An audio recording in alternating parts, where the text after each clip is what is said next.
costumașul să fie... Hai să desfacem, că am făcut eu la vinete și la prune de iarnă și sunt pătată pe mâini. Nu cred că deranjează foarte tine. De ce să nu de fapt nu este costumaș? Ba da. Aici este costumașul, atât avem. Nu vă cer de la spus. Da, avem nevoie. Cremă de condilanță, da? Și eu sunteți aici? Da. Sora soțului. Și mergeți și rămânem mămic tati, da? Ok, ce avem noi nevoie? Comprese sterile. Asta le pregătiți înainte de băuță, da? Comprese sterile cu ser, pur așa, și dacă aveți ser fiziologic, fioră de plastic, o fi direct pe aia. Nu mai e nevoie de sterilă, da? E un pic mai scumpă, dacă nu vă permite, vreau să da și trebuie să sterile și nu se pune să face de hibernat și la picior. Și nici probleme nu-i bagați, da? Da. Odată folosim puterea biologică în topișor. Cu alcool pentru buricel. Ne pregătim dinainte, le punem separat, da? Să ne încurcăm. Începem băuța și schimbăm cu prândocurile. Lucrul ăsta o să face pe fiecare dată înainte de masă.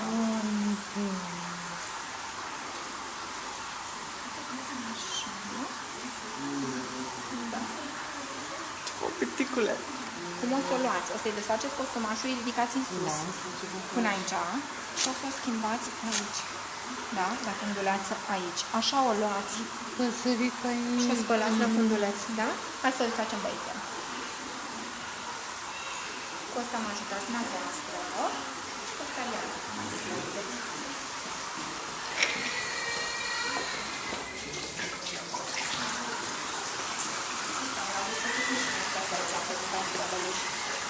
Cum o spălați, da? Din față în spate. O dăm peste tot.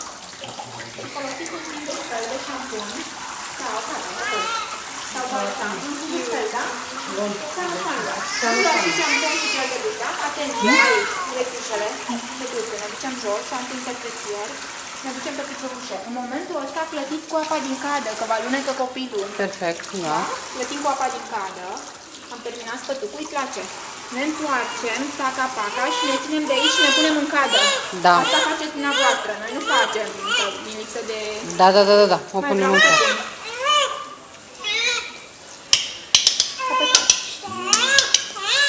Hai, dă-mă... Ia, fete, vrei la apă, ia. Așa. Acum avem aici suprațul. Mânuțele. Când i-am dat pe mânuțe, ne clătim să le mai duce la guriță, da?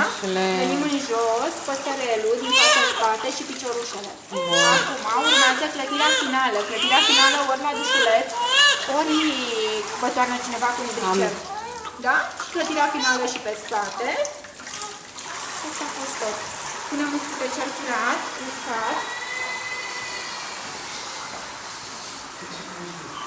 Ne tamponăm bine peste tot. Da? Atenție la plici, după urechiușe, gâtușul, da? Aici, ușor, vedeți? Are pielea fină, desfacem sub braț, l-am cășat. Desfacem sub braț, la fel, aici zona asta foarte bine tamponată.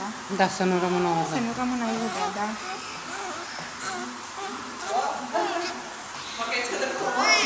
Păi, uite, am zis mătușa să iasă afară, dar nu mă ascultă. Ia zi, mătușa. Doamna doctor, îl punem pe ceva uscat. Cu plăcere. Da, începem cu măsăgelul. Aici la funduleț puteți aplica și o cremă și aveți noastră, Sanosan sau uleiuț, da, la fel, din față în spate și începem masajul cu uleiuț sau cu loțiune de corp, da? Da. Începem, paca. Cum vrea ea. Dacă vrea masaj și dimineața, îi faceți masaj și dimineața. Bun. Punem pe burtă, mâinile de o parte și de alta, căpuțul așa. Da?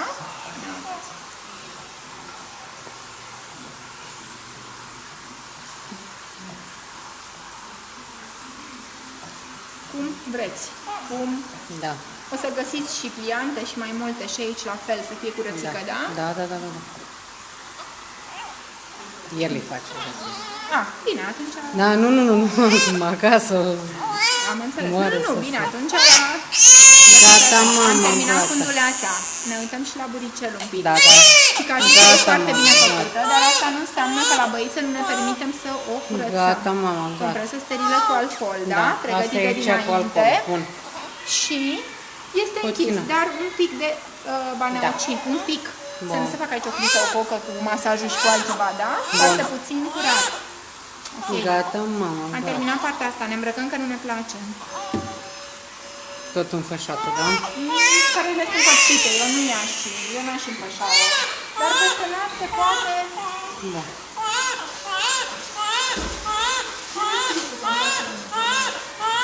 Gata, mama, gata. Dacă vreți să o împășați, cam asta e tehnica.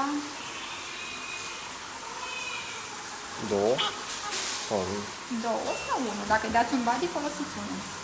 Cum vine. Să nu împășată că mai face să mai oprește și ea sub braț. Venim cu mâna pe lângă și facem prin nivel. Așa.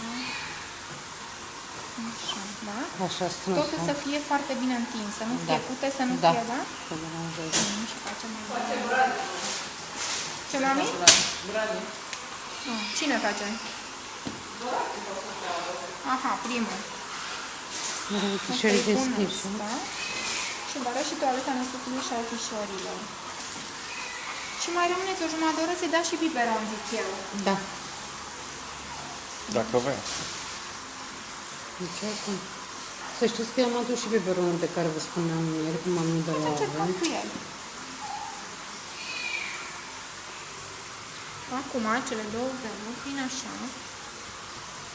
Tot așa, afară. După mine nu are nevoie de aparat, dar dacă totul are, când apare urgență.